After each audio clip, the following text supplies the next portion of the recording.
ನಮಸ್ತೆ ಸ್ನೇಹಿತರೆ, ಇವತ್ತು ನಾವು 5ನೇ ತರಗತಿ ಪರಿಸರ ಅಧ್ಯಯನದಲ್ಲಿ ಪಾಠ 2 ಕುಟುಂಬದ ಬಗ್ಗೆ ತಿಳ್ಕೊಳ್ಳುವ. ಪಾಠ 2ರಲ್ಲಿ ಅವರು ಕುಟುಂಬವನ್ನು ಕೊಟ್ಟಿದ್ದಾರೆ. ಜೀವ ಪ್ರಪಂಚದ ಬಗ್ಗೆ ತಿಳ್ಕೊಂಡೆವು. ಇವತ್ತಿನ ಒಂದು ಪಾಠ ಕುಟುಂಬದಲ್ಲಿ ನಾವು ಮುಖ್ಯವಾಗಿ ಕುಟುಂಬದ ಸದಸ್ಯರು ಸಂಬಂಧಿಗಳಾಗಿರುತ್ತಾರೆ ಮತ್ತು ಒಟ್ಟಾಗಿ ವಾಸಿಸುತ್ತಾರೆ ಎಂದು ನಮಗೆಲ್ಲರಿಗೂ ಕೂಡ ತಿಳಿದಿರುವಂತಹ ವಿಷಯ. ಕೆಲವೊಮ್ಮೆ ಕುಟುಂಬದ ಸದಸ್ಯರು ವಿವಾಹ, ಉದ್ಯೋಗ, ಶಿಕ್ಷಣ ಹೀಗೆ ಬೇರೆ ಬೇರೆ ಕಾರಣಗಳಿಂದ ಆ ಒಂದು ಮೂಲ ಕುಟುಂಬವನ್ನು ಬಿಟ್ಟು ತಮ್ಮದೇ ಆದಂತಹ ಪ್ರತ್ಯೇಕ ಕುಟುಂಬವನ್ನು ಮಾಡಿಕೊಂಡು ಇರುತ್ತಾರೆ. ಕಾಲದಿಂದ ಕಾಲಕ್ಕೆ ಕುಟುಂಬದ ಸ್ವರೂಪದಲ್ಲಿ ಅನೇಕ ಬದಲಾವಣೆಗಳಾಗ್ತಾನೆ ಇತ್ತು. ವಂಶವೃಕ್ಷ ಎನ್ನುವಂಥದ್ರ ಬಗ್ಗೆ ನಿಮಗೆ ಈಗಾಗಲೇ ತಿಳ್ಕೊಂಡಿದ್ದೀರಿ. 4ನೇ ತರಗತಿಯಲ್ಲಿ ನಮಗೆ ವಂಶವೃಕ್ಷದ ಬಗ್ಗೆ ಪರಿಚಯ ಇತ್ತು. ಇಲ್ಲೂ ಕೂಡ ನಾವು ವಂಶವೃಕ್ಷದ ಬಗ್ಗೆ ತಿಳ್ಕೊಳ್ಳುವ. ಇಲ್ಲಿ ಅವರು ಒಂದು ವಂಶವೃಕ್ಷವನ್ನು ಕೊಟ್ಟಿದ್ದಾರೆ. ನಾನು ಮನು ವಂಶವೃಕ್ಷದ ಮೂಲಕ ನನ್ನ ಕುಟುಂಬದ ಪರಿಚಯ ಮಾಡಿಕೊಡ್ತೇನೆ. ಮುಂದಿನ ಪುಟದಲ್ಲಿ ನನ್ನ ವಂಶವೃಕ್ಷ ಇದೆ. ಅದರಲ್ಲಿ ನಾನು ಹಸಿರು ಬಣ್ಣದ ಚೌಕದಲ್ಲಿದ್ದೇನೆ. ನನ್ನ ವಂಶದ ಎಲ್ಲ ಸದಸ್ಯರ ಹೆಸರನ್ನು ಓದು ಎನ್ನುವಂಥದ್ದು ಕೊಟ್ಟಿದ್ದಾರೆ. ವಂಶವೃಕ್ಷದಲ್ಲಿ ಬಳಸುವಂಥ ಸಂಕೇತಗಳು ಚೌಕಾಕಾರ ಗಂಡು ಮಕ್ಕಳಿಗೆ, ವೃತ್ತಾಕಾರ ಹೆಣ್ಣು ಮಕ್ಕಳಿಗೆ.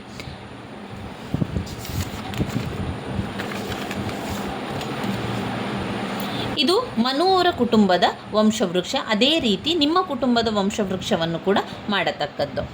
ಇನ್ನು ಬೇರೆ ಬೇರೆ ರೀತಿಯ ಚೌಕದಲ್ಲಿ ಗಂಡಸರ ಹೆಸರು, ಹಾಗೆ ವೃತ್ತದಲ್ಲಿ ಹೆಂಗಸರ ಹೆಸರನ್ನು ಬರಿತಾ ಹೋಗುವಂಥದ್ದು. ನಿಮ್ಮ ಕುಟುಂಬದ ಬಗ್ಗೆ ವಂಶವೃಕ್ಷವನ್ನು ಈ ರೀತಿಯಾಗಿ ಮಾಡಿಕೊಳ್ಳಿ. ನನ್ನ ಕುಟುಂಬದಲ್ಲಿ ಎಷ್ಟು ತಲೆಮಾರುಗಳಿವೆ? ನನ್ನ ಕುಟುಂಬದಲ್ಲಿ 2 ಇದ್ದರೆ 2, 3 ಇದ್ದರೆ 3 ತಲೆಮಾರು. ನಿನ್ನ ಕುಟುಂಬದಲ್ಲಿ ಎಷ್ಟು ತಲೆಮಾರುಗಳಿವೆ? ನಿನ್ನ ಕುಟುಂಬದಲ್ಲಿ ಅಂದರೆ ಫ್ರೆಂಡ್ಸ್ ಹತ್ರ ಕೇಳೋದು, ಫ್ರೆಂಡ್ಸಿನ ಕುಟುಂಬದ ತಲೆಮಾರನ್ನು ಕೂಡ ಬರೆಯೋದು. ನನ್ನ ಮತ್ತು ನಿನ್ನ ಕುಟುಂಬದಲ್ಲಿ ಯಾವುದು ದೊಡ್ಡ ಕುಟುಂಬ? ನನ್ನದು ವಿಭಕ್ತಿ ಕುಟುಂಬ, ನಿನ್ನದು ಅವಿಭಕ್ತ ಕುಟುಂಬ ಅಂತ ಬರೆಯುವಂಥದ್ದು. ಹಾಗಾದರೆ ನಿನ್ನ ಕುಟುಂಬ ದೊಡ್ಡದು ಅಂತ ಬರಿಬೇಕಾಗಿರುವಂಥದ್ದು. ಇನ್ನು ಮಕ್ಕಳಿಗೆ ನನ್ನ ಕುಟುಂಬದಲ್ಲಿ 4 ತಲೆಮಾರಿನ ಸದಸ್ಯರಿದ್ದಾರೆ. ನಾವೆಲ್ಲರೂ ಒಂದೇ ಮನೆಯಲ್ಲಿ ವಾಸಿಸುತ್ತೇವೆ. ಎಲ್ಲರೂ ಒಟ್ಟಾಗಿ ಊಟ ಮಾಡುತ್ತೇವೆ. ಎಲ್ಲರೂ ಸೇರಿ ಹಬ್ಬ ಕಾರ್ಯಗಳನ್ನು ಆಚರಿಸುತ್ತೇವೆ. ಮುತ್ತಜ್ಜ ಮುತ್ತಜ್ಜಿಯ ಪ್ರೀತಿ ನಮಗೆಲ್ಲರಿಗೂ ಸಿಗುತ್ತದೆ. ಅವರನ್ನು ಎಲ್ಲರೂ ಗೌರವದಿಂದ ನೋಡಿಕೊಳ್ಳುತ್ತಾರೆ. ಅವರ ಮಾರ್ಗದರ್ಶನದಿಂದ ನನ್ನ ಕುಟುಂಬದವರು ಎಲ್ಲ ಕೆಲಸಗಳನ್ನು ಮಾಡುತ್ತಾರೆ. ಹೀಗೆ 2ಕ್ಕಿಂತ ಹೆಚ್ಚು ತಲೆಮಾರಿನವರು ಕೂಡಿ ಒಂದೇ ಮನೆಯಲ್ಲಿ ವಾಸಿಸುವುದು ಅವಿಭಕ್ತ ಕುಟುಂಬ ಎನಿಸುವಂಥದ್ದು. ಸೋದರತ್ತೆ ಪ್ರೇಮಾಳ ಕುಟುಂಬದಲ್ಲಿ ಕೇವಲ 4 ಜನರಿದ್ದಾರೆ. ಅವರದು ವಿಭಕ್ತಿ ಕುಟುಂಬ. ಅತ್ತೆ ಪ್ರೇಮ, ಮಾವ ಅಶೋಕ ಅವರ 2 ಮಕ್ಕಳು. ಪ್ರೇಮತ್ತೆ, ಅತ್ತೆ, ಮಾವ ಬೇರೆ ಊರಿನಲ್ಲಿದ್ದಾರೆ. ಹೀಗಾಗಿ ಅವರದು ಚಿಕ್ಕ ಕುಟುಂಬ. ಈ ರೀತಿಯಾಗಿ 2 ತಲೆಮಾರಿನಿಂದ ಕಡಿಮೆ ಜನರು ವಾಸಿಸುವಂಥ ಕುಟುಂಬವೇ ವಿಭಕ್ತಿ ಕುಟುಂಬ ಎನ್ನಿಸುವಂಥದ್ದು. ಹಾಗಾದರೆ ಈ ಲಕ್ಷಣಗಳಲ್ಲಿ ಒಂದು ಸರಿಯಾದ ಉತ್ತರ ಮತ್ತು ತಪ್ಪು ಎನ್ನುವಂಥದ್ದು ಗುರುತಿಸಿ. ಹೆಚ್ಚು ಬಂದರೆ ನಿನ್ನದು ವಿಭಕ್ತಿ ಕುಟುಂಬ, ಗುರುತು ಹೆಚ್ಚು ಬಂದರೆ ಎಕ್ಸ್ ಗುರುತು ಹೆಚ್ಚು ಬಂದರೆ ಅವಿಭಕ್ತ ಕುಟುಂಬ.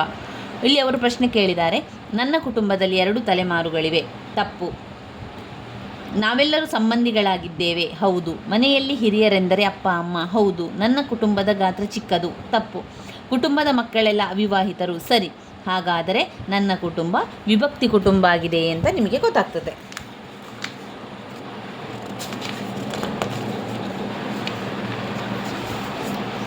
ಇನ್ನು 24ನೇ ಪುಟ ಸಂಖ್ಯೆಯಲ್ಲಿ ಅಲ್ಲಿ ನಿಮಗಿದು ಗೊತ್ತೇ ಎನ್ನುವಂಥದ್ದು ಇದೆ ನೋಡಿ. ವಂಶವೃಕ್ಷವನ್ನು ರಚಿಸುವಾಗ ಮಕ್ಕಳ ಹೆಸರನ್ನು ಹಿರಿತನಕ್ಕೆ ಅನುಗುಣವಾಗಿ ಅನುಕ್ರಮವಾಗಿ ಬರೆಯಲಾಗುತ್ತದೆ. ವಂಶವೃಕ್ಷದಲ್ಲಿ ಆ ವಂಶದ ಮಕ್ಕಳಲ್ಲಿ ಹಿರಿಯರಿಂದ ಪ್ರಾರಂಭಿಸಿ ಕಿರಿಯವರೆಗೆ ಹೆಸರನ್ನು ಮೊದಲು ಬರೆದು ನಂತರ ಅವರ ಪತ್ನಿ ಹೆಸರನ್ನು ಬರೆಯುವಂಥದ್ದು. ವಂಶವೃಕ್ಷ ಎಂಬ ಪದವು ಮರದ ಕಲ್ಪನೆಯಂತೆ ತಲೆಮಾರುಗಳಿಗೆ ಹರಡುತ್ತಾ ಹೋಗುತ್ತದೆ ಎಂಬುದನ್ನು ಸೂಚಿಸುತ್ತದೆ. ಇದು ನನ್ನ ಗೆಳೆಯನ ಕುಟುಂಬ, ಅವನದು ಅವಿಭಕ್ತ ಕುಟುಂಬ. ಗೆಳೆಯನ ಕುಟುಂಬ ನೋಡಿದೆಯಲ್ಲ, ಈ ಕುಟುಂಬದ ಬಗ್ಗೆ ನಾವು ಬರಿಬೇಕು. ನಾವೇನು ಬರಬೇಕು? ಇಲ್ಲಿ ಕಾಣುತ್ತಿರುವಂತಹ ಕುಟುಂಬ ಅವಿಭಕ್ತ ಕುಟುಂಬವಾಗಿದೆ. ಇಲ್ಲಿ 2 ತಲೆಮಾರುಗಳಿಂದ ಹೆಚ್ಚು ಕುಟುಂಬ, 3ಕ್ಕಿಂತ ಹೆಚ್ಚಿನ ತಲೆಮಾರು ಇರುವಂಥ ಕುಟುಂಬ ಇದೆ. ಇಲ್ಲಿ ಎಲ್ಲರೂ ಜೊತೆಯಾಗಿ ವಾಸ ಮಾಡುತ್ತಾರೆ.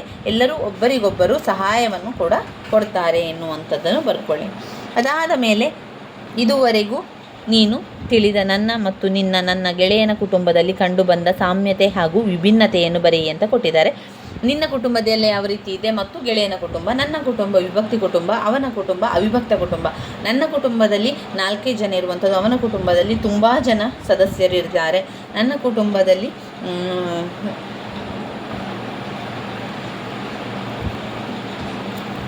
ಈ ರೀತಿಯಾಗಿ ವ್ಯತ್ಯಾಸವನ್ನು ಬರಿತಾ ಹೋಗುವಂಥದ್ದು.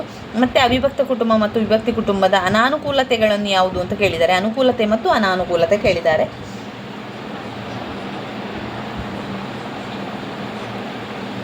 ಅವಿಭಕ್ತ ಕುಟುಂಬದ ಅನುಕೂಲತೆ ಮತ್ತು ಅನಾನುಕೂಲತೆಯನ್ನು ಕೇಳಿದ್ದು. ಅವಿಭಕ್ತ ಕುಟುಂಬದ ಅನುಕೂಲತೆಗಳು ಒಬ್ಬರಿಗೊಬ್ಬರು ಸಹಾಯ ಹಸ್ತವನ್ನು ನೀಡುತ್ತಾರೆ. ಅನಾನುಕೂಲತೆಗಳು ಅದರಲ್ಲಿ ಸಹಾಯ ಹಸ್ತವನ್ನು ನೀಡಲು ತುಂಬ ಕೈಗಳಿರುವುದಿಲ್ಲ. ಅಂದರೆ ಸ್ವಲ್ಪವೇ ಮಂದಿ ಇರುವುದರಿಂದ ಎಲ್ಲರೂ ಸಹಾಯ ಮಾಡಲಿಕ್ಕೆ ಯಾರೂ ಇರುವುದಿಲ್ಲ. ಆಮೇಲೆ ಒಬ್ಬರಿಗೆ ಏನಾದರೂ ತೊಂದರೆ ಅಥವಾ ರೋಗ ಏನಾದರೂ ಬಂದರೆ ಎಲ್ಲರಿಗೂ ಹರಡಿಕೊಳ್ಳುತ್ತದೆ. ಅನಾನುಕೂಲತೆಗಳು ಅಂತ ಹೇಳಿದರೆ ಅನುಕೂಲತೆಗಳಲ್ಲಿ ಒಬ್ಬರಿಗೆ ತೊಂದರೆ ಆದಾಗ, ರೋಗ ಬಂದಾಗ ಇನ್ನೊಬ್ಬರು ಸಹಾಯ ಮಾಡ್ತಾರೆ. ಅನಾನುಕೂಲತೆಗಳಲ್ಲಿ ಒಬ್ಬರಿಗೆ ರೋಗ ಬಂದರೆ ಅದು ಎಲ್ಲರಿಗೆ ಹರಡಿ ಹೋಗುತ್ತದೆ ಎನ್ನುವಂಥದ್ದು ಅನುಕೂಲತೆ ಒಬ್ಬರಿಗೆ ರೋಗ ಬಂದರೆ ಅದಕ್ಕೆ ತುಂಬ ಜನ ಸಹಾಯ ಮಾಡ್ತಾರೆ, ಸಹಾಯ ಹಸ್ತವನ್ನು ಕೊಡ್ತಾರೆ, ಮತ್ತು ಎಲ್ಲರೂ ಸೇರಿ ಅವರನ್ನು ರಕ್ಷಣೆಯನ್ನು ಕೂಡ ಮಾಡ್ತಾರೆ ಎನ್ನುವಂಥದ್ದನ್ನು ಬರೆಯಿರಿ.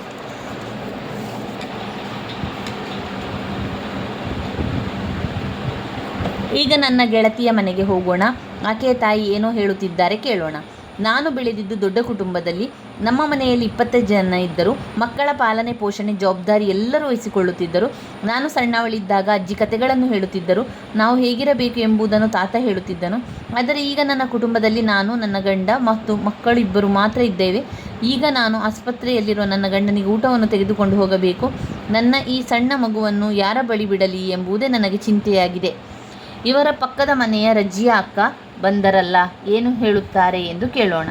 ಚಿಂತಿಸಬೇಡ, ನಿಮ್ಮ ಸಣ್ಣ ಮಗುವನ್ನು ನಮ್ಮ ಕೈಯಲ್ಲಿ ಬಿಡಿ, ನಾನು ನೋಡಿಕೊಳ್ಳುವೆ. ಅಕ್ಕಪಕ್ಕ ಇದ್ದ ಮೇಲೆ ಒಬ್ಬರಿಗೊಬ್ಬರು ಸಹಾಯ ಮಾಡಬೇಕಲ್ಲವೇ ಅಂತ ಪಕ್ಕದ ಮನೆಯವರು ಹೇಳ್ತಾರೆ. ಕೇಳಿದೆಯಾ, ನನ್ನ ಗೆಳತಿಯ ತಾಯಿಯ ಚಿಂತೆ ದೂರವಾಯಿತಲ್ಲವೇ? ಹಾಗಾದರೆ ನಿನ್ನ ಕುಟುಂಬಕ್ಕೆ ನೆರವಾಗುವ ಇತರರು ಯಾರು? ಅವರು ನಿನ್ನ ಕುಟುಂಬಕ್ಕೆ ಯಾವ ರೀತಿಯ ಸಹಾಯ ಮಾಡಿದ್ದಾರೆ ಎಂಬುದನ್ನು ಬರೆಯುವಂಥದ್ದು. ಇಲ್ಲಿ ಯಾರು ಗೆಳತಿಗೆ ಸಹಾಯ ಮಾಡಿದ್ದು? ಗೆಳತಿಗೆ ಪಕ್ಕದ ಮನೆಯವರು ಸಹಾಯವನ್ನು ಮಾಡ್ತಾರೆ. ಮಗುವನ್ನು ಯಾರ ಬಳಿ ಬಿಟ್ಟು ಹೋಗಲು ಹೇಳ್ತಾರೆ? ಪಕ್ಕದ ಮನೆಯವರಲ್ಲಿ, ನಮ್ಮಲ್ಲಿ ಬಿಟ್ಟು ಹೋಗಲು ಅವರು ಹೇಳುವಂಥದ್ದು. ಅಕ್ಕಪಕ್ಕದ ಮನೆಯವರು ಸಹಾಯ ಹಸ್ತವನ್ನು ಕೊಟ್ಟಿರುವಂಥದ್ದು. ಇನ್ನು ನಾನು ನಿನಗೆ ಬೇರೆ ಬೇರೆ ಕುಟುಂಬಗಳ ಪರಿಚಯ ಮಾಡಿಸಿದೆ. ಈ ಕೆಳಗಿನ ಅಂಶಗಳನ್ನು ಓದಿಕೊಂಡು ಕುಟುಂಬ ಮತ್ತು ಇತರರ ವಿಂಗಡಿಸುವುದು, ಅದನ್ನು ಮುಂದಿನ ಪುಟದಲ್ಲಿ ಕೊಟ್ಟಿರೋ ಚೌಕದಲ್ಲಿ ಬರೆಯುವುದು. ಪಾಲನೆ ಮತ್ತು ರಕ್ಷಣೆ. ಈ ಅವಿಭಕ್ತ ಕುಟುಂಬದಲ್ಲಿ ಯಾವುದೆಲ್ಲ ಲಕ್ಷಣಗಳಿವೆ?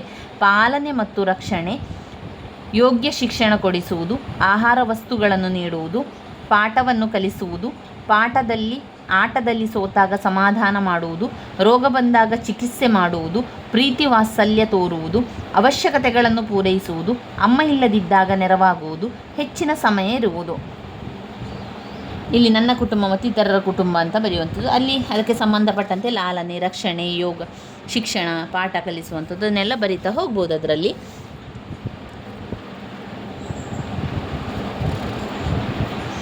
ನಿನ್ನ ಅಕ್ಕಪಕ್ಕದಲ್ಲಿರುವ 10 ಮನೆಗಳಿಗೆ ಭೇಟಿ ನೀಡಿ ಪ್ರತಿ ಮನೆಯ ಮುಖ್ಯಸ್ಥರ ಹೆಸರನ್ನು ಬರೆದು ಅವರ ಮನೆಯಲ್ಲಿರುವ ಸದಸ್ಯರ ಒಟ್ಟು ಸಂಖ್ಯೆ ನಮೂದಿಸಿ ಸದಸ್ಯರು ಕುಟುಂಬದ ಮುಖ್ಯಸ್ಥರೊಂದಿಗೆ ಸಂಬಂಧ ಬರೆಯುವಂಥದ್ದು. ಇದನ್ನು ನೀವು ಮನೆ ಕೆಲಸಗಳಾಗಿ ಮಕ್ಕಳಿಗೆ ಕೊಡ್ತಾ ಹೋಗ್ಬೋದು.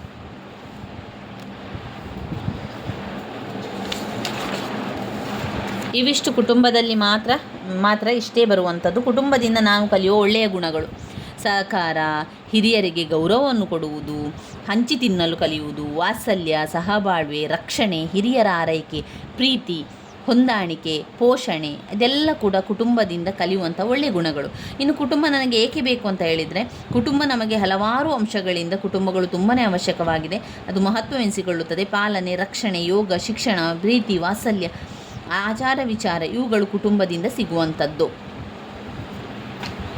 ಇವಿಷ್ಟು ಕುಟುಂಬ ಪಾಠದಿಂದ ಬರುವಂಥ ವಿಚಾರಗಳಾಗಿದೆ. ನಾವು ಕುಟುಂಬ ಪಾಠದಲ್ಲಿ ತುಂಬಾ ಚಟುವಟಿಕೆಗಳಿದೆ. ಆ ಚಟುವಟಿಕೆಗಳನ್ನೆಲ್ಲ ಮಕ್ಕಳ ಹತ್ತಿರ ಮಾಡಿಸಿಕೊಂಡು ನಂತರ ಅದನ್ನು ತಿಳಿಯುವಂಥದ್ದು. ನಮಗೆ ಕುಟುಂಬದಲ್ಲಿ ಮುಖ್ಯವಾಗಿ ಬರುವಂಥ ವಿಚಾರಗಳಿಷ್ಟೇ.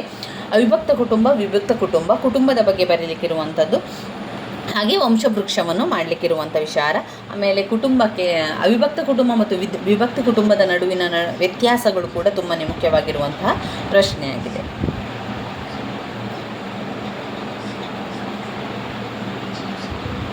ಇನ್ನು ಮುಂದಿನ ವಿಡಿಯೋದಲ್ಲಿ, ಮುಂದಿನ ವಿಚಾರದಲ್ಲಿ ನಾವು ಘಟಕ 3 ಅಂದರೆ ಪಾಠ 3 ಸಮುದಾಯದ ಬಗ್ಗೆ ತಿಳ್ಕೊಳ್ಳೋ ಸ್ನೇಹಿತರೆ.